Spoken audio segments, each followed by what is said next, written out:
Bienvenue dans notre tutoriel sur l'introduction à l'intelligence artificielle.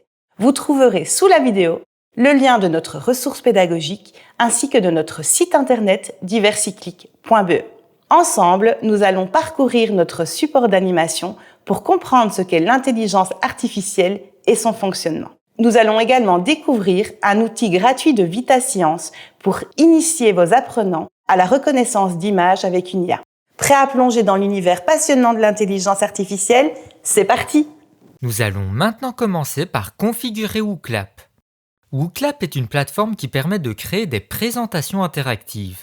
Via le site, vous pourrez poser des questions auxquelles les apprenants pourront répondre depuis leur ordinateur ou leur smartphone. Pour accéder à ces questions, vous aurez besoin d'un compte WooClap et devrez suivre ces étapes. Lorsque vous avez allumé votre PC, ouvrez votre navigateur web, qui est souvent Google Chrome ou Microsoft Edge, et dont l'icône doit être située sur votre bureau. Si ce n'est pas le cas, cliquez sur l'icône de recherche située en bas à gauche de votre écran. Écrivez Edge et cliquez sur le nom du navigateur. Maintenant que votre navigateur est ouvert, cliquez sur la barre d'adresse située en haut de votre écran et écrivez app.wooclap.com. Appuyez sur le bouton Entrée de votre clavier et vous y êtes. Maintenant, cliquez sur le bouton Se connecter situé en haut à droite de votre page. Lorsque cela est fait, un bouton S'inscrire apparaît à la place du bouton Se connecter. Cliquez dessus. Indiquez votre adresse mail et choisissez un mot de passe. Et si vous préférez vous connecter avec votre compte Facebook, Gmail, LinkedIn ou Outlook, vous pouvez en cliquant sur leurs boutons respectifs situés juste en bas. Lorsque vous avez indiqué vos informations, appuyez sur le bouton Créer un compte. Sur cette page, sélectionnez le bouton Autre pour chaque question afin de les passer rapidement. Lorsque vous arrivez sur cette page, indiquez votre prénom, nom et pays. Et cochez la case « J'ai lu et j'accepte les conditions générales d'utilisation ». Ensuite, appuyez sur « Commencer ». Félicitations, vous êtes à présent connecté sur la plateforme. Ici, vous vous situez sur la page Mes événements. Vous allez cliquer sur le bouton Importer un événement qui se situe en haut à gauche et dans le rectangle au centre de votre écran, entrez le code Diversiclick en majuscule. Voilà, maintenant appuyez sur Importer. Vous avez dès lors accès à une copie de l'événement.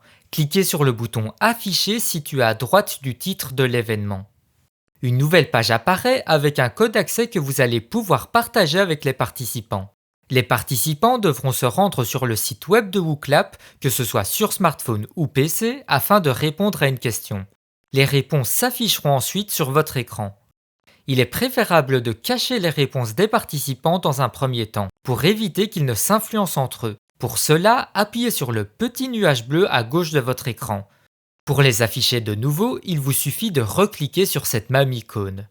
Après votre animation, vous pouvez réinitialiser la question afin de pouvoir la réutiliser pour de futures activités. Appuyez sur le bouton Quitter en haut à gauche de votre écran, cliquez sur les trois petits points à droite du bouton Afficher et sélectionnez Réinitialiser. Cliquez de nouveau sur Réinitialiser et les réponses précédentes des participants sont maintenant effacées.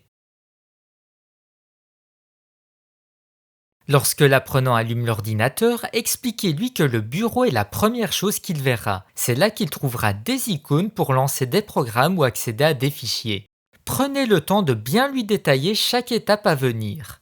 Pour naviguer sur Internet, il aura besoin d'un navigateur. Les plus connus sont Google Chrome, Microsoft Edge, Safari et Firefox. Pour le démarrer, il lui suffit juste de double-cliquer sur son icône, présente sur le bureau ou dans la barre des tâches. Vous pouvez aussi le retrouver en cliquant sur la loupe en bas de votre écran et en écrivant son nom. Une fois le navigateur ouvert, l'apprenant verra une longue barre en haut de l'écran, appelée la barre d'adresse ou de recherche. En y tapant l'adresse d'un site web, aussi appelé un lien, il pourra y accéder en appuyant ensuite sur Entrée situé sur son clavier. Demandez-lui d'essayer avec le lien du site de WooClap.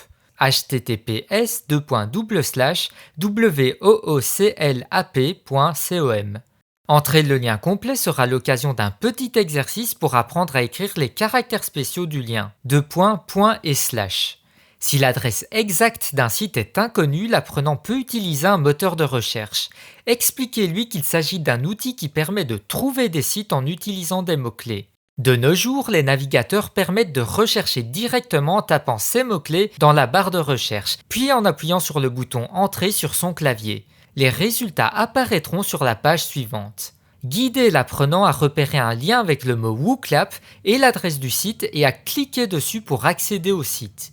Une fois sur le site, pour participer à l'événement, il devra entrer le code d'accès que vous lui aurez donné dans la bannière jaune et cliquer sur le bouton Go.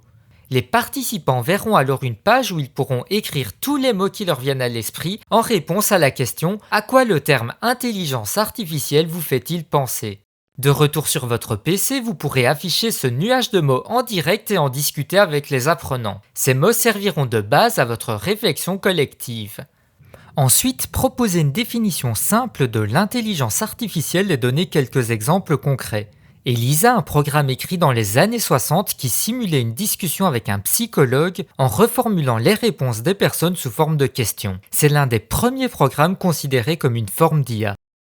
Les voitures autonomes qui, grâce à de nombreux capteurs, analysent en temps réel leur environnement et prennent des décisions complexes comme freiner ou changer de direction. Elles soulèvent aussi des questions éthiques, notamment face à des situations où des décisions doivent être prises en cas de dilemmes moraux impliquant des vies humaines. Les systèmes de recommandation sur les réseaux sociaux, ces algorithmes analysent les comportements des utilisateurs, contenus aimés, partagés, etc., pour proposer des contenus plutôt que d'autres en fonction des préférences et habitudes de chacun.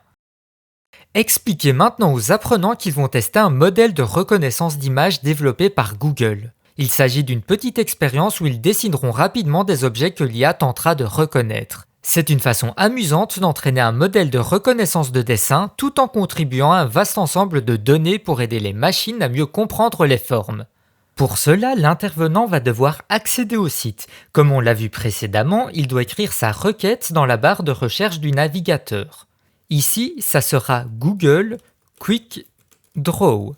Ensuite, il faut qu'il appuie sur la touche Entrée de son clavier et cliquer sur le premier résultat de recherche pour accéder au site. Une fois sur quickdraw.withgoogle.com, appuyez sur le bouton C'est parti pour lancer l'activité.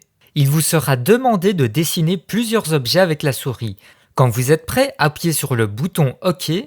Pour commencer à dessiner, maintenez le clic gauche enfoncé de votre souris où vous souhaitez commencer votre trait. Et gardez-le enfoncé jusqu'à relâcher le bouton là où vous souhaitez qu'il s'arrête. Vous devrez dessiner plusieurs dessins afin de compléter l'exercice. Lorsque les participants ont terminé l'exercice, demandez-leur combien de leurs dessins Google Quick Draw a pu prédire. Puis demandez-leur comment ils pensent que la machine s'y est prise pour identifier les dessins. Invitez-les ensuite à se rendre sur la page Data. Pour cela, revenez sur la page principale du site, soit en appuyant sur la petite croix grise en haut à droite à la fin d'un exercice, soit en écrivant Google Quick Draw dans la barre d'adresse et en cliquant sur le premier lien qui s'affiche. Maintenant, cliquez sur le texte écrit en jaune en plein milieu de l'écran. Une nouvelle page apparaîtra où les participants pourront cliquer sur un dessin pour voir d'autres similaires. Demandez-leur s'ils comprennent à quoi correspondent ces dessins. Ce sont des dessins réalisés par d'autres utilisateurs de Quick Draw du monde entier avant vous. Ils constituent le jeu de données utilisé par l'intelligence artificielle de Google. Vous pouvez alors leur demander s'ils savent définir un jeu de données.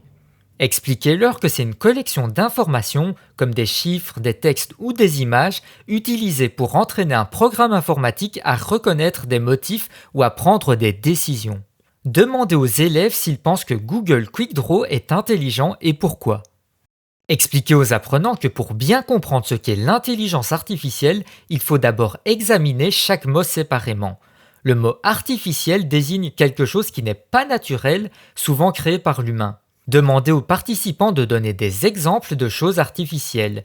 Vous pouvez utiliser un tableau blanc ou une feuille pour noter leurs suggestions, comme par exemple les arômes artificiels ou les membres artificiels. Si personne n'en parle, assurez-vous que des termes comme technologie, machine et robot soient mentionnés. Ensuite, passez au mot intelligence.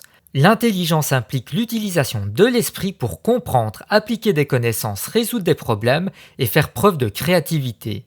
Il n'existe pas de définition unique. Demandez au groupe de partager des actions qu'ils qualifient d'intelligentes. S'ils ne se sont pas exprimés, assurez-vous de mentionner des concepts tels que la capacité de comprendre, d'apprendre, de planifier, de s'adapter ou de créer. Reliez ensuite les concepts en proposant la définition suivante. L'intelligence artificielle est la science qui consiste à faire faire par des machines des choses qui demanderaient de l'intelligence si elles étaient faites par des hommes. Reprenez les éléments de la définition de l'intelligence pour en tirer des questions qui peuvent aider à évaluer l'intelligence d'un système. Par exemple, comprend-il son environnement? Peut-il apprendre avec le temps? Peut-il s'adapter aux situations? Est-il créatif? Vous pouvez aussi ajouter d'autres questions, étant donné la diversité des formes d'intelligence. Peut-il planifier? Élabore-t-il des stratégies? Montre-t-il de l'empathie? Pour introduire la suite de l'activité, revenez à l'exemple de QuickDraw, en rappelant comment la machine devient intelligente. Elle apprend grâce à un très grand nombre de données classées par catégorie, ce que l'on appelle un jeu de données. Lorsqu'on lui fournit une nouvelle donnée, elle essaye de la classer dans la catégorie la plus appropriée en fonction de certains critères. Ces critères, ainsi que les catégories, varient en fonction du modèle et des choix faits par la personne qui l'a entraîné. Expliquez aux apprenants qu'il est maintenant temps pour eux d'entraîner leur propre machine à devenir intelligente. Leur mission est de créer un jeu de données à l'aide d'un programme et de leur webcam, pour que celui-ci puisse par exemple identifier leur visage ou celui d'un camarade, ou encore un point fermé ou ouvert. Avant de commencer, demandez-leur ce qu'ils pensent devoir faire. Si besoin, rappelez ce qu'ils ont appris sur l'utilisation des jeux de données par l'intelligence artificielle. Pour cette étape, ils devront se rendre sur la page vitteancecom/ia/image.php. Appuyez sur le bouton Entrée de votre clavier. Une fois le lien écrit dans la barre d'adresse, vous tomberez sur le site. Si votre site apparaît sur fond clair et non sombre comme moi, c'est normal. Il est défini en fonction des paramètres de votre ordinateur. Ce site permet de comprendre de manière pratique comment fonctionne l'entraînement d'une intelligence artificielle sans nécessiter de connaissances en programmation. Présentez ensuite l'interface de VitaScience qui est divisée en 3 colonnes: données, entraînement et aperçu. Elle permet de créer un jeu de données, d'appliquer un algorithme d'apprentissage, puis de faire des prédictions pour reconnaître des images. Par exemple, nous allons utiliser un point fermé et un point ouvert et l'IA devra les différencier. Nous allons détailler ensemble les étapes à suivre. Une fois sur le site, les apprenants devront d'abord créer un jeu de données comprenant au moins 2 catégories. S'ils sont plusieurs, ils peuvent créer une catégorie par personne. S'ils sont seuls, ils peuvent créer plusieurs catégories avec leurs propres exemples. Pour créer une catégorie, nous allons tout d'abord nous diriger dans la colonne Données à la ligne Catégorie 1 que l'on va renommer en point fermé par exemple. Pour cela, cliquez sur le nom Catégorie 1 et écrivez point fermé. Ensuite, appuyez sur l'icône en forme de caméra juste en dessous. Votre navigateur va probablement vous demander d'accéder à votre caméra via un pop-up qui s'affiche généralement en haut à gauche de votre écran. Appuyez sur Autoriser. Maintenant que votre webcam est allumée, vous allez pouvoir mettre votre poing en l'air au milieu de votre caméra et appuyer sur le bouton Prendre une photo. Maintenez le clic gauche de la souris pour prendre des photos en continu, puis relâchez quand vous en avez assez. Plus il y a de photos, plus les résultats seront précis. Pour l'exemple, j'en ai pris une petite centaine. Maintenant, nous allons ajouter une seconde catégorie en appuyant sur le bouton Ajouter une catégorie. Je vais la nommer main ouverte et appuyer sur le bouton caméra. Je vais prendre des photos de ma main en maintenant le clic gauche sur le bouton Prendre une photo comme précédemment. Une fois les photos prises, nous allons pouvoir entraîner le modèle en cliquant sur le bouton orange qui se situe au centre de l'écran. Une barre de progression devrait apparaître, attendez quelques instants. Si vous avez de nouveau une demande d'activation de la webcam, acceptez-la. Dès que la progression est terminée, vous pouvez tester le modèle. Sur la colonne de droite, votre webcam est normalement allumée et si je positionne ma main d'une façon comme d'une autre, on observe que juste en dessous, l'algorithme reconnaît comment est disposée votre main. Vous verrez que même si l'IA identifie bien les catégories, elle n'est pas toujours sûre à 100%. Demandez aux apprenants s'ils savent pourquoi. C'est parce que l'algorithme ne voit pas les choses comme un humain. Il se base sur des éléments différents. Pour s'en rendre compte, les apprenants peuvent activer le bouton Zone d'influence sous la visualisation des résultats. Il fait apparaître des zones vertes sur l'image montrant ce que l'algorithme détecte. Demandez aux apprenants s'ils savent à quoi elles correspondent. Les zones vertes sont ce que l'algorithme prend en compte pour déterminer la catégorie. Si le temps le permet, proposez aux participants de recommencer en choisissant leur propre jeu de données. Pour conclure l'atelier, reprenez les mots que les apprenants ont écrits en introduction.